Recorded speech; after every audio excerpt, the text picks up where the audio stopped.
నమస్తే, welcome to SR news. నేను సంగీత. BRS జాతీయ అధికార ప్రతినిధి పట్లోల కార్తిక్ రెడ్డి సంచలన వ్యాఖ్యలు చేశారు.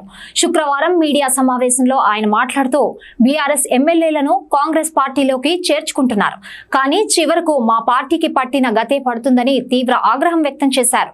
ఎంతమంది పార్టీ మారినా నేను మాత్రం నన్ను నమ్మి పార్టీని మోసం చేయనని తేల్చి చెప్పారు. నేను పార్టీ మారను, మా అమ్మ పార్టీ మారదు, ఎలాంటి గడ్డు పరిస్థితి వచ్చినా బీఆర్ఎస్ పార్టీలోనే ఉంటామని అన్నారు. ఆ రోజు ప్రత్యేక పరిస్థితిలో కాంగ్రెస్ పార్టీ నుండి మారాం, కానీ రాజకీయ అవసరాల కోసం, పనుల కోసం మారలేదు అని పట్లోల కార్తిక్ రెడ్డి గొంతెత్తి చెప్పుకొచ్చారు. మా ఆడబిడ్డ కవిత జైల్లో ఉండి 120 రోజులు దాటింది.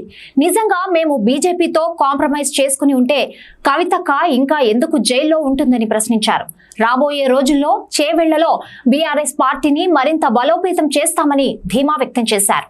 అంతేకాకుండా ముఖ్యమంత్రి రేవంత్ రెడ్డి ఇచ్చిన హామీలు నెరవేర్చే పనిలో ఉండాలని, చిత్తశుద్ధితో ముందుకు సాగాలని సూచించారు.